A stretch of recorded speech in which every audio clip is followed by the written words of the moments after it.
to the Affordable Housing Committee meeting. It is Thursday, June 1st, 2023. 1 p.m. The meeting is called to order. Roll call, please. All right. Chairman Fred Hamilton. Here. Councilman Dan Wood. Here. Denolis Polite. Gwen Chambers. Meg James. Doug McGill. Here. And Grace Staples. Here.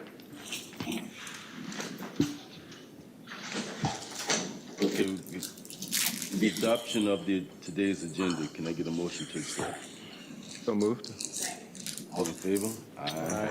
Opposers? Ayes have it. Now, the minutes from April the 13th this also need to be approved. Can I get a motion? So moved. Second. All in favor? Aye. Opposed? Ayes have it. We have all the new business and the neighborhood assistance program update by Sister Victoria. All right. So welcome into June. Missed you guys last month, but welcome back. As we move into our neighborhood assistance program budget, as you all know, or maybe do not know, the town of Bluffton's fiscal year ends this month. So we are wrapping up our yearly spending, and in our memo, as it states, as of May 25th, a total of 45 homes have been serviced for home repairs, and that's for the fiscal year because we're not picking up anything this month. So we have done 45 homes for the neighborhood assistance program for this fiscal year 2023, and that is roofing, wet and damaged floor repairs, septic pump outs, and private road repair, totaling $306,420.25. So, can we do a round of applause? That is, and I will elaborate on that once we get to our actual graph sheet. The remaining budget for the fiscal year is $3,579.75. Each repair service is outlined in the budget that is attached. You will see that the home repair line has exceeded the initial budget for the home repair service, but it has not exceeded the overall neighborhood assistance budget. To date, 13 applications have been approved by Low Country Council of Governments. Of the 13 applications, 5 will be scheduled for home visits from myself and Building Safety to look at the requested work. As stated, the 2023 fiscal year ends on Monday, June 5th, and fiscal year 2024 will begin on July 5th. No repair service will start until July 5th. So those 13 homes will then roll over to fiscal year 2024. Any questions with that memo? All right, no hands up. Let's go to our next. And this is just our regular budget sheet that I give you guys. As I stated, the home repair line started at $150. We had a couple of budget transfers. I think we did 2 during this fiscal year. Invoices paid out $285,323. We went over by $20,000, but like I said, it does not mess up our total as a whole. So that's where we have that less than $4,000 still lingering. Any questions on that sheet? All right. And I did something different for us to kind of see our ups and downs. I spoke with Councilman Hamilton. He had a family that needed some assistance. And I said, well, the money that you guys just gave me, it's gone. And I heard it in his voice. How? So when you guys did the budget transfer in March, we had about 12 homes waiting for those funds. So with that, you can see in April, we shot back up. So that's what happened to that. So I just kind of broke it down for you so you can see where everything went during the fiscal year. And we did great. I mean, we hit 45 homes, and I think this program is working. It's getting out. It's been out, but it's more of an open door policy now. So we're touching a lot more faces that didn't know about it. I think one reason why we did spend a lot, we had septic issues. So that was $400 off the top. So with the new contract that town council is working on, we shouldn't have to dish out that $400 coming up in the next fiscal year. So those funds can go towards something else. Do we have an idea of how many homes are potential candidates for this service in the next few years? That's a good question. That's a good question, but Yeah. our program allow even those who were previous customers to come back in the next fiscal year. Okay, that's good. So we can do each calendar year. They just have to reapply. Okay. Okay. So yeah, it's been a wonderful thing. If no questions on that, I'm going to shoot to something else. So we do get a lot of calls for home repairs that's not in our service area or for things that we do not do for the town of Bluffton, such as HVAC, certain electrical issues we do not do. So I don't just tell a resident no. I try to find another backing. So I've met with Deep Wells.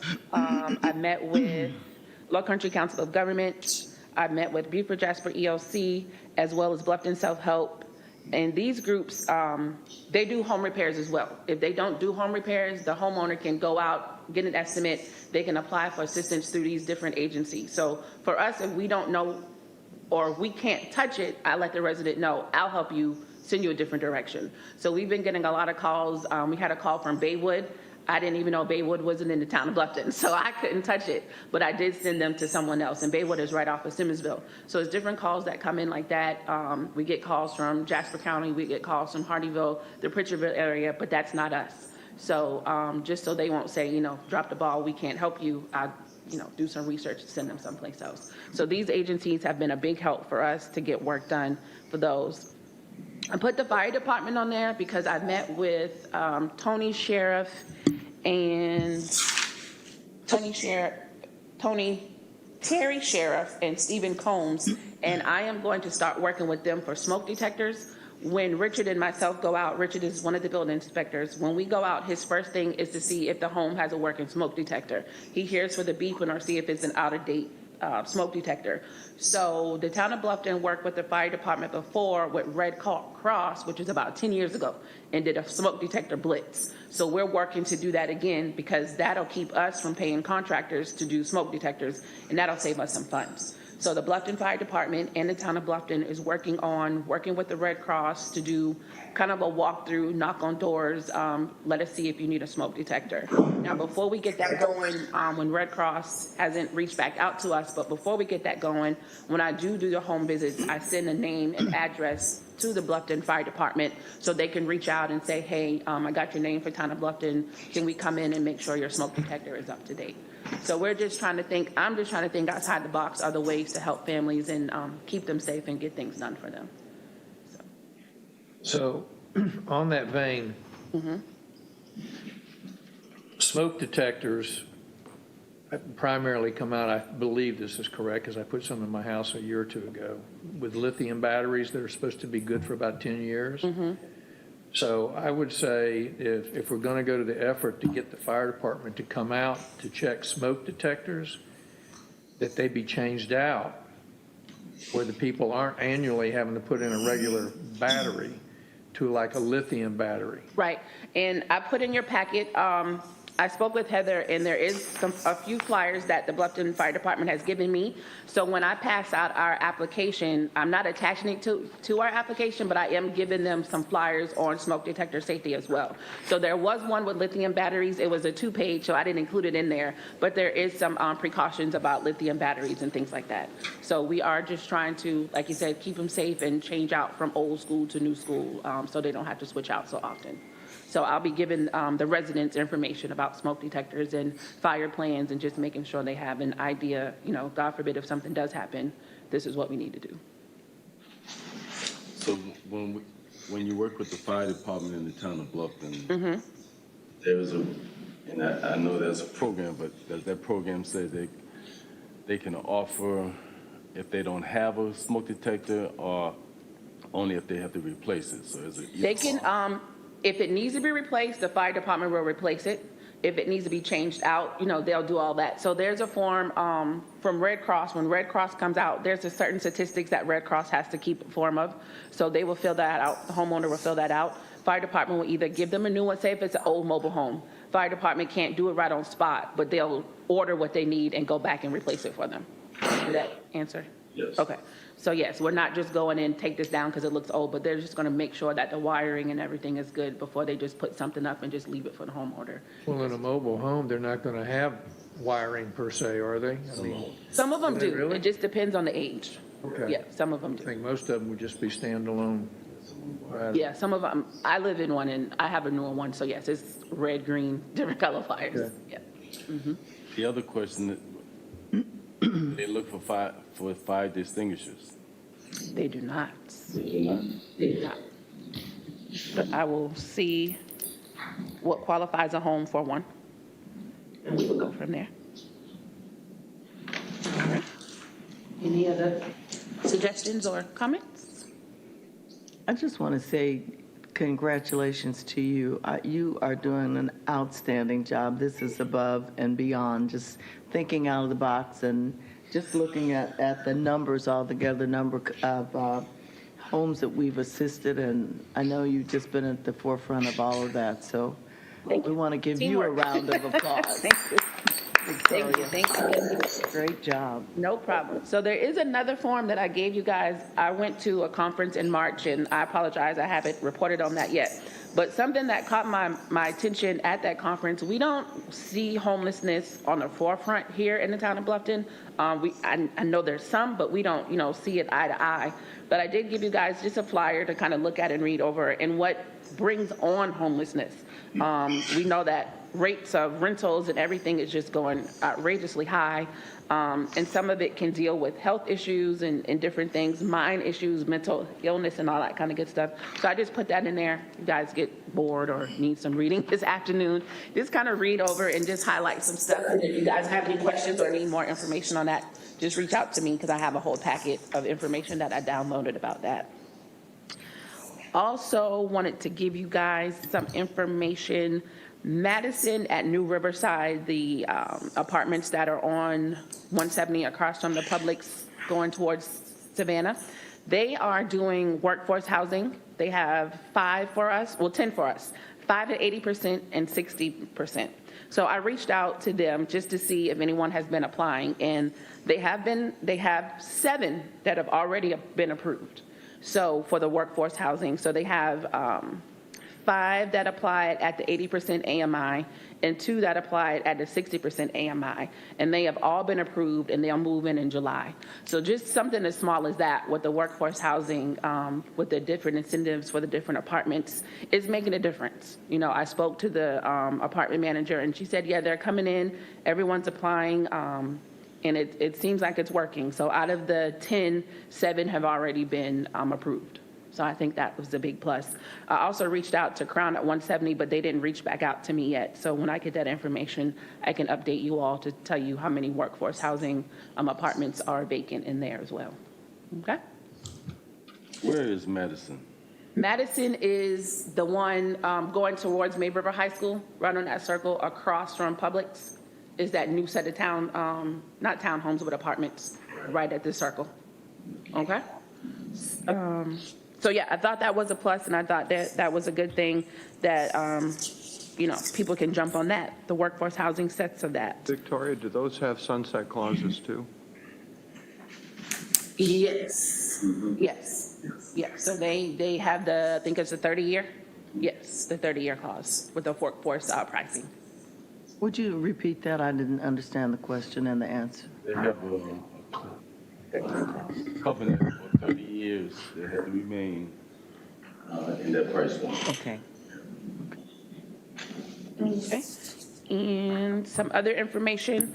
I reached out to Amanda Denmark with Pierce Guard Architects just to kind of give an update and kind of see what was going on with May River, 1095 May River.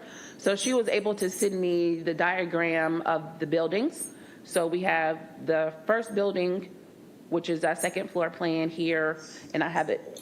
I didn't make a lot of copies. If you want a copy, this is just kind of for in-house because it's not approved yet. But that's just kind of a layout of what we're working on, our workforce housing, affordable housing at our 1095 project. So I did not put in your packet because, like I said, it got yesterday. It's not approved yet, so we can't put it out there like we want to. But we're moving. We're going somewhere.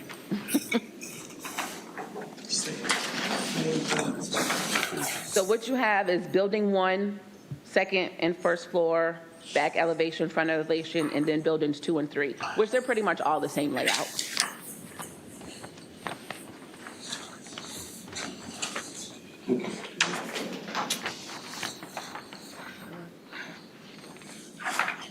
I feel like I'm rambling. Does anybody have any questions?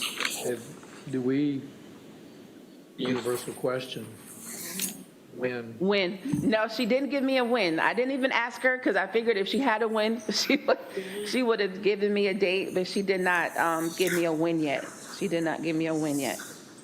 Mr. Chairman, you have any idea? Or? I do not, and I've met with Stephen yesterday, and he's supposed to get back. All right, so I just wanted to kind of let you guys see that screenshot of all of that. Is Good. it one level or two levels? There are 2 levels. This is the Yep. second floor, Yeah, there's a second. second floor only. Oh, so what was on the screen was the first. Yeah, I'm just kind of flipping through what you guys have there. Yep, so I just kind of added all that information in to, you're only 14 minutes in, so we do have some visitors here this morning, and I'll let you introduce yourself. Speak into the mic. For record, I do want to say Meg James came in 10-ish. Thank you.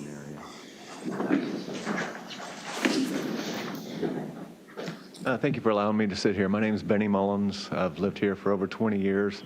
Currently work for Hargrave Communications. I'm the Community Relations Manager.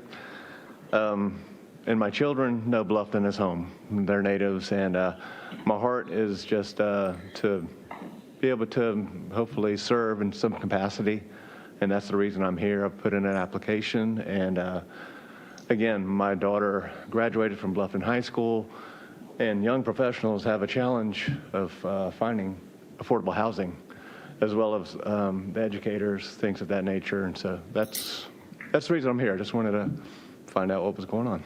Yep, thank you. Thank you. Thanks for your interest. Hi, everyone. Shannon Green, Town of Bluffton employee. I've missed you all. I've been, I'm on a project for an implementation that's supposed to go live on July 1st, so deeply involved in that. But I just wanted to come and say hello and thank you again for your support and encouragement. Previous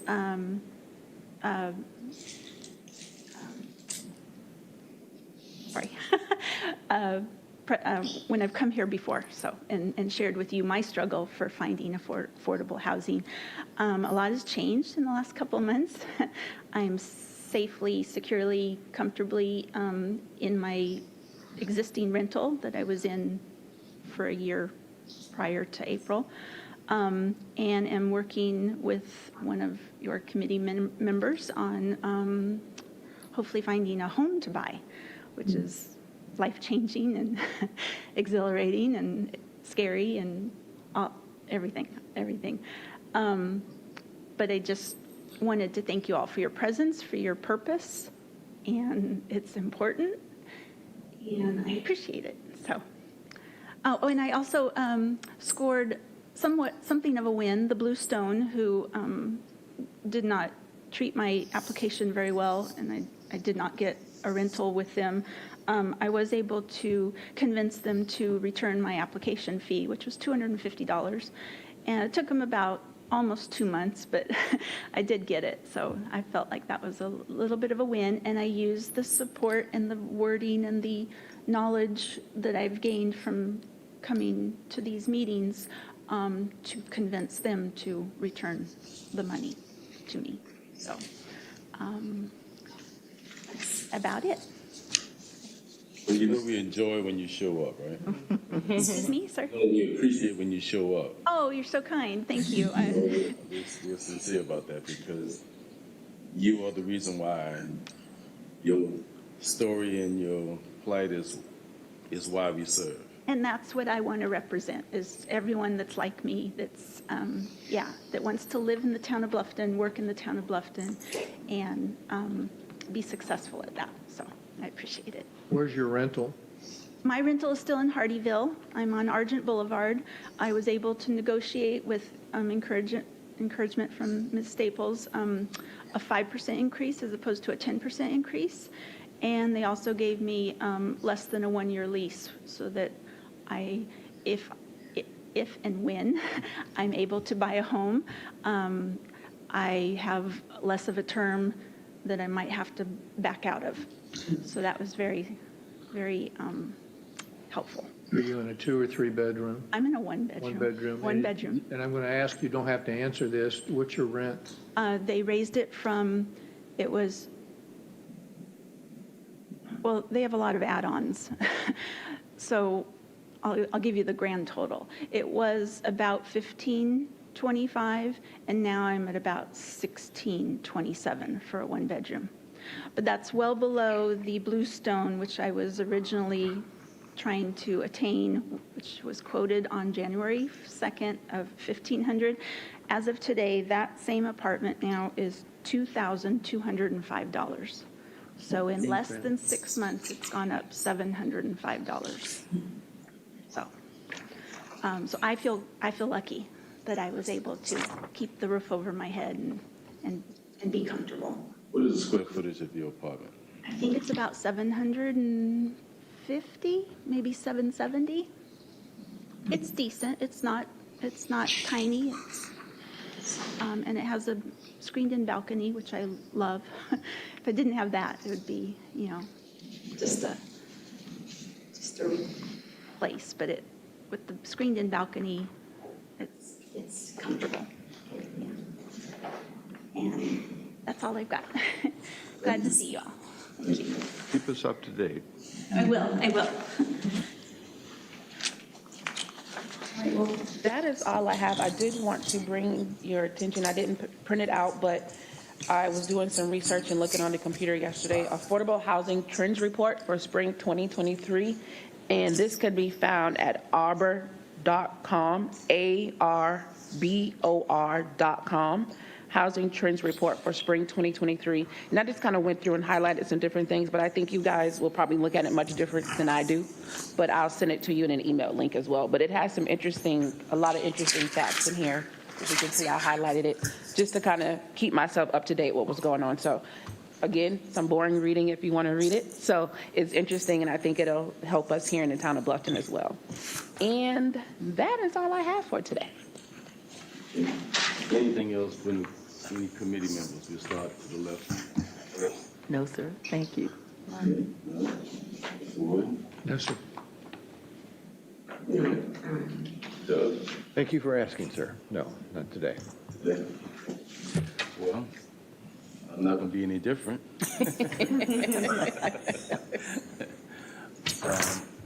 But as has already been stated and appreciated by our committee here, keep doing the good work. We appreciate what you're doing, and our community is changing because of you. Thank you. Yes, sir. And I will not be here next month. I'm going to pass the torch over to Ms. Charlotte, and I will see you guys in August. And, Charlotte, that's not to ignore the fact that other staff members are involved, so we do appreciate what you do as well.